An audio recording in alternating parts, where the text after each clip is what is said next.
El año pasado, estuve 6 meses participando en algo que fue llamado como experimento psicológico. Encontré un anuncio en el periódico local donde decían que buscaban una persona imaginativa, con ganas de ganar dinero, y cuando vi que era el único anuncio para el cual estaba cualificado, los llamé y concertamos una entrevista. Me dijeron que todo lo que tenía que hacer es estar en una habitación, solo, con sensores en la cabeza para leer mi actividad cerebral, y mientras yo estaba allí, tenía que visualizar un doble de mí. Lo llamaron mi tulpa. Eso parecía demasiado fácil, y yo acepté cuando me dijeron cuánto me iban a pagar. El siguiente día, volví. Ellos me dejaron en una simple habitación con una cama, y me pusieron los sensores en la cabeza, y los conectaron a una caja pequeña negra en la mesa de al lado. Me hablaron durante el proceso de visualización de mi doble, y me explicaron que si estaba aburrido o inquieto, en lugar de moverme, tendría que visualizar mi doble, o intentar interactuar con él, y así sucesivamente. La idea es estar con él todo el tiempo que esté en la habitación, pero tuve unos problemas los primeros días. Estaba más controlado que cualquier sueño despierto que hubiera tenido antes. Me imaginé a mi doble unos minutos, y creció la distracción. En el cuarto día, como sea, pude hacer que estuviera presente las 6 horas enteras. Me dijeron que lo estaba haciendo muy bien. La segunda semana, me dejaron en una habitación diferente con altavoces en las paredes. Me dijeron que querían ver si podía hacer aparecer al tulpa en un ambiente con distracciones. La música era discordante, desagradable, perturbadora, e hizo que el proceso fuera un poco más difícil, pero, sin embargo, me las arreglé. La siguiente semana pusieron música aún más inquietante, con gritos, y voces guturales hablaban en alguna lengua extranjera. Me reí de eso, yo ya era un profesional para entonces. Después de un mes, empecé a aburrirme. Para animar el ambiente empecé a hablar con mi doble. Teníamos conversaciones, jugábamos a piedra, papel, tijera. Me lo imaginaba bailando breakdance o haciendo malabares, o lo que sea que captara mi atención. Pregunté a los investigadores si mi estupidez afectaría negativamente al estudio, pero ellos me dieron coraje para seguir. Por tanto, jugamos y nos comunicamos, y fue divertido por un tiempo y después se volvió un poco raro. Le hablé sobre mi primer día y me corrigió. Yo dije que ese día llevaba una camiseta amarilla, y él me dijo que era verde. Lo pensé un momento y estaba en lo cierto. Me asustó, y hablé de ello con los investigadores. Estás usando una forma de acceder con tu subconsciente, explicaron. Tú sabes en un nivel que te equivocas, y tu subconsciente te corrige. Lo que había sido espeluznante, de repente molaba. Estaba hablando con mi subconsciente. Me costó un poco, pero descubrí que puedo preguntarle cosas a mi tulpa, y acceder a partes de mis recuerdos. Podía recordar páginas enteras de libros que había leído, o cosas que había aprendido e inmediatamente olvidado en el instituto. Estaba bien. Eso fue el tiempo en el que empecé a llamar a mi doble una vez fuera del centro. No mucho, al principio, pero estaba tan acostumbrado a imaginarlo que ya se me hacía raro no verlo. Cuando estaba aburrido, veía a mi doble. A veces empezaba a hacerlo todo el rato. Con el tiempo se volvió como un amigo invisible. Me lo imaginé cuando salía con mis amigos y visitaba a mi madre, a veces hasta en una cita. No necesitaba hablar en voz alta, yo era capaz de tener conversaciones con él sin tener que ser escuchado por nadie. Sé que puede sonar raro, pero fue divertido. No solo sabía todo lo que había olvidado, sino que parecía que estaba en contacto conmigo. Usaba un lenguaje corporal del cual no me había percatado. Por ejemplo, se reía mucho de mis bromas, y se acercaba a mí cuando hablaba. Y otras cosas que he notado. La cita estuvo bien. Para entonces, había estado en el centro de investigación unos 4 meses, y él estuvo conmigo constantemente. Los investigadores se me acercaron y me preguntaron si había dejado de verlo. Lo negué y parecieron satisfechos. Silenciosamente le pregunté a mi doble si él sabía lo que los había llevado a preguntarme eso, y se encogió de hombros. Yo también. Me alejé un poco del mundo. Yo estaba empezando a tener problemas para relacionarme con la gente. Me parecía que estaban confundidos e inseguros porque había una manifestación de mí mismo por ahí. Mi vida social era mala. No entendía las reacciones de la gente. ¿Por qué algunas cosas les hacía volver locos y otros les hacía reír? No sé la razón, pero la hay, e intentaré obtener la respuesta. Un amigo se enfrentó contra mí una tarde. Llamó a la puerta hasta que contesté y se acercó a mí violentamente. «No has contestado mis llamadas en semanas, imbécil», gritó. «¿Cuál es tu puto problema?». Iba a disculparme, y le iba a invitar a tomar algo aquella noche, pero mi tulpa de repente dijo furioso: pégalo. Y después de eso le hice caso, lo hice. Oí como le rompí la nariz. Él cayó al suelo y se levantó, balanceándose, y nos golpeamos mutuamente en mi apartamento. Estaba más furioso que nunca, y no me gustó demasiado la situación.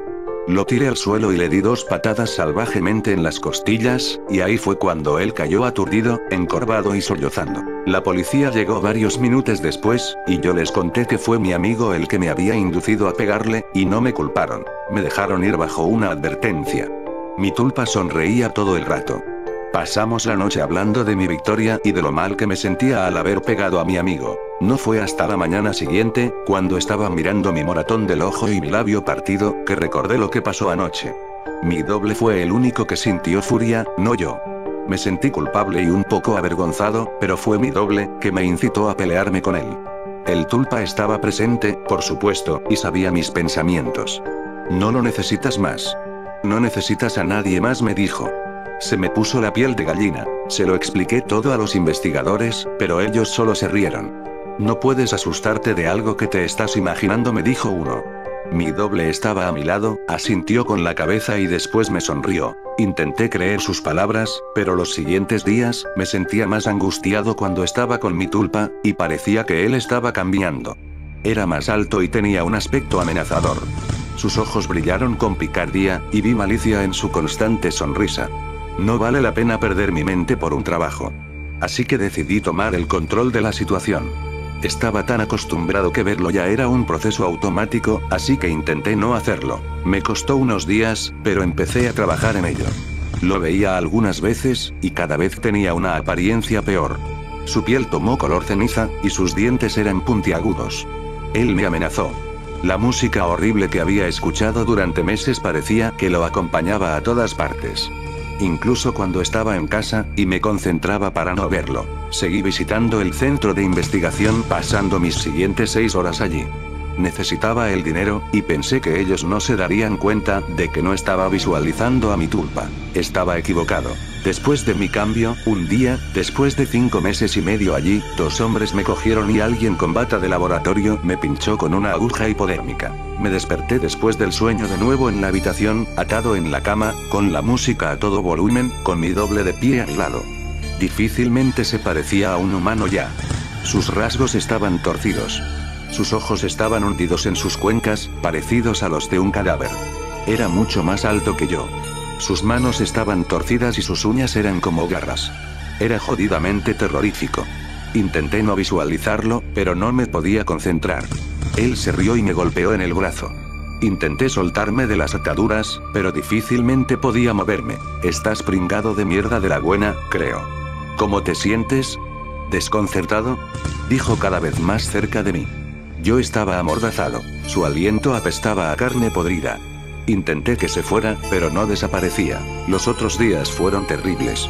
Muy a menudo, alguien con bata de doctor venía y me inyectaba algo o me forzaba a tomarme una pastilla. Cada vez me sentía más desconcertado y confuso, y a veces tenía alucinaciones. Yo seguía intentando que se desvaneciera, y él se reía de mí. Quizás era quien me causaba las ilusiones. Tuve una alucinación en la que aparecía mi madre, que estaba allí, me regañaba, y mi tulpa le cortaba la garganta, y su sangre me empapaba. Era tan real que hasta podía saborear la sangre. Los médicos no me hablaron en ningún momento. Yo les rogué que me soltaran, grité, pedí respuestas. Ellos no me dijeron nada. Quizá hablaron con mi tulpa, mi monstruo personal. No estoy seguro. Yo estaba completamente dopado, así que no sé si fue otra ilusión, pero recuerdo a los investigadores hablando con mi tulpa. Otra cosa, la cual rezo que fuera una ilusión, es que él podía tocarme. Más que eso, me podía hacer daño. Él me tocaba y golpeaba si él sentía que no le prestaba suficiente atención. Una vez, me cogió los testículos y los apretó, hasta que le dije que lo quería. Otra vez, me cortó el antebrazo con una de sus garras. Aún tengo la cicatriz. Algunas veces, pienso que solo me autolesioné, que esa alucinación me llevó a hacerlo. Solo algunos días. Un día, mientras él me contaba una historia sobre cómo iba a destripar a todo el mundo que quería, empezó por mi hermana, y paró. Una mirada tenebrosa cruzó su cara y me acarició la frente. Tal y como mi madre hacía cuando estaba enfermo. Estuvo un rato así, y sonrió. Todos los pensamientos son creativos, me dijo. Y se fue por la puerta. 3 horas después, me pusieron otra inyección, y me dormí.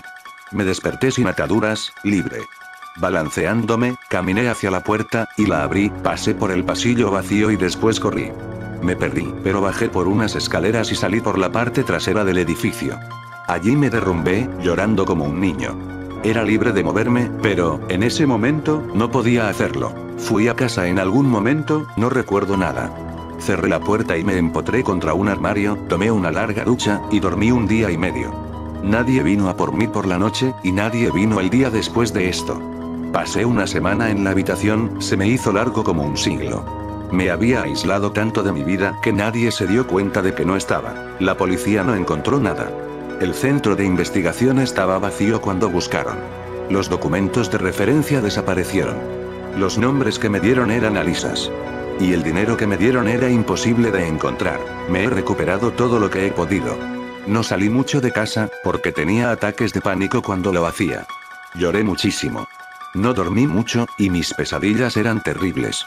No podía más. Pero sobreviví. Usé la concentración que esos bastardos me enseñaron para convencerme a mí mismo. Funciona a veces. Pero hoy no. Hace 3 días me llamó mi madre. Había ocurrido una tragedia. Mi hermana había sido víctima de una ola de asesinatos. El autor descuartizaba a las víctimas. El funeral fue esta tarde. Fue un funeral normal, tal y como suelen ser los funerales, supongo. Estuve un poco distraído. Podía oír música de algún sitio lejano. Era discordante, con sonidos invertidos e inquietantes, voces, gritos. La puedo oír aún. Ahora suena más alto.